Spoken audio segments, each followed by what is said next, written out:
Well, I think you just did a great summary there as what is our ability to produce energy efficiently within the body. So let's just talk about that process for a little bit longer.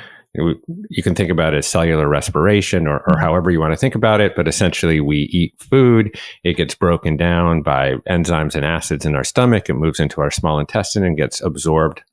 This is very general right now. Not everything gets absorbed. but let's say carbohydrates in this particular case get absorbed.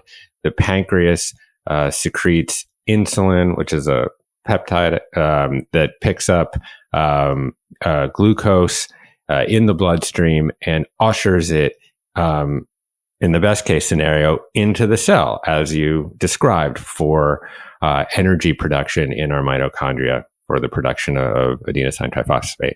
So great. When that's all working well, we are working well. But as you say, we have a sort of a supply chain problem, but the opposite one that we're having at our ports. We have too many ships actually now coming into the harbor through overnutrition.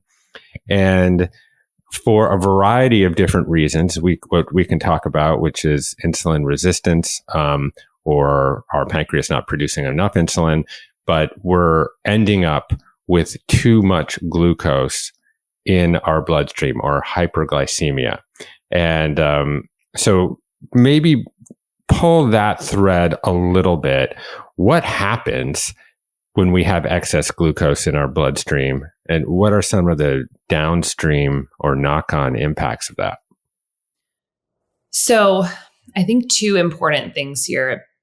One being sort of the initial question, which is like digging a little bit deeper into why this happens. Why does the glucose rise, and the insulin story a little bit. And then two, what is the biologic result of glucose being high?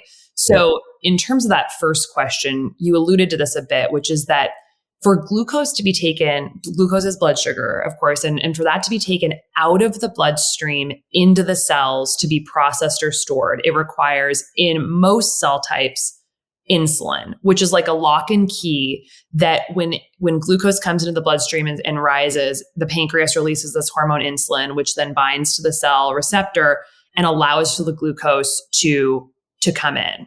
The glucose then is going to be transported to the mitochondria. And this is the key thing.